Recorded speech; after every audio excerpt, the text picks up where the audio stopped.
नमस्कार. आर न्यूजच्या सोमवार दिनांक 19 फेब्रुवारीच्या बातमीपत्रात आपलं मनपूर्वक स्वागत. या बातमीपत्राचे प्रायोजक आहेत महालक्ष्मी TMT बार्स.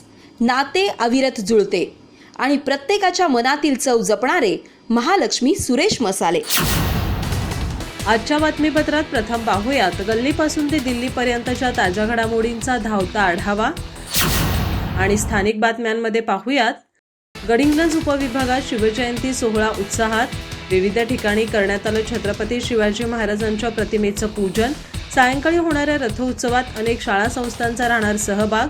प्रतिमा पूजन आणि अभिवादनाचा पाहूया छायाचित्ररूपी आढावा. चंदगड मतदारसंघामध्ये विक्रमी निधी खेचून आणला आणि आणणार. विकासाचे पर्व असेच राखायचं असेल तर जनतेनं माझ्या पाठीशी राहावं. आमदार राजेश पाटील यांनी केले चंदगडच्या जनतेला आवाहन. चंदगड तालुक्यातील निट्टूर घुलेवाडी दरम्यानच्या ओढ्याच्या कामाचा झाला शुभारंभ. प्रतिभावंतांची स्मारके नव्या पिढीला लिहिते करतील. पालकमंत्री हसन मुश्रीफ यांचे प्रतिपादन. आजरा शहरात झाले मृत्युंजय कार शिवाजी सावंत स्मृतिदालनाचे लोकार्पण. डॉक्टर बाभुळकरांना दिलेला पुरस्कार म्हणजे जिल्ह्यातील सर्व कर्तृत्वान महिलांचा सन्मान. करवीर संस्थानच्या छत्रपती मधुरिमा राजे यांचे प्रतिपादन.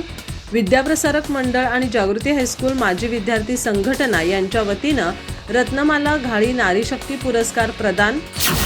मन एकाग्र करून आत्मशक्ती वाढवल्यास यश निश्चित. प्राध्यापक डॉक्टर BS पाटील.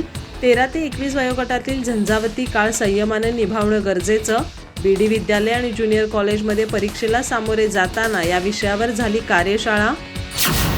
हलकर्णी भाग हायस्कूलमध्ये रथसप्तमी निमित्त सूर्यनमस्कार.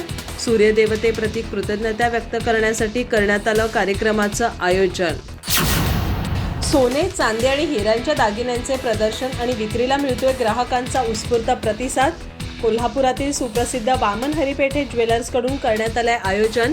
उद्या 20 फेब्रुवारी रोजी रात्री 8:30 पर्यंत आहे ग्राहकांना अखेरची संधी.